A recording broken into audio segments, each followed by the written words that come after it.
The battle for control of the U.S. Senate could come down to Texas. That's why all eyes are on the GOP runoff this month. Senator John Cornyn is fighting for his political life against Attorney General Ken Paxton. It's quite a matchup. Marcelino Benito reached out to both candidates to talk about the race, but only one chose to talk. I reached out to both John Cornyn and Ken Paxton for one-on-one interviews for this story, but only Senator Cornyn agreed to sit down and talk. Cheating on his wife with multiple women. What was a nasty, expensive primary Let's give John Cornyn a permanent vacation. has turned into an even nastier and costlier runoff. I think it's too late to try to say we need to kiss and make up. You've called Ken Paxton, among other things, corrupt.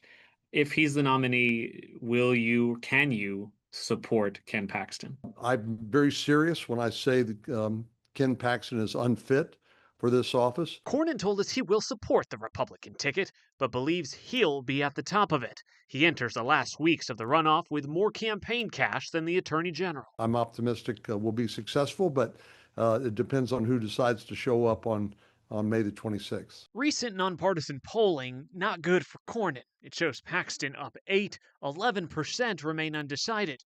24% of Wesley Hunt voters also have yet to make up their mind. How do you convince those folks who still don't know to pick you over Paxton? It's experience, but it's also character. By any standard, Ken Paxton has failed the character test.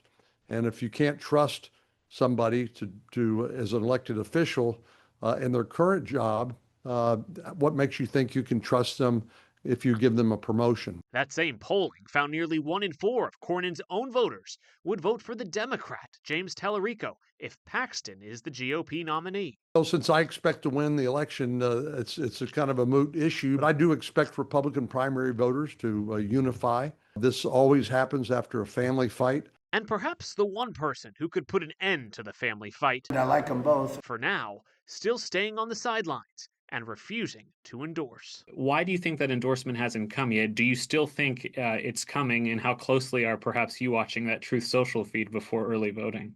There's only one guy on the planet who knows when or if it's going to happen.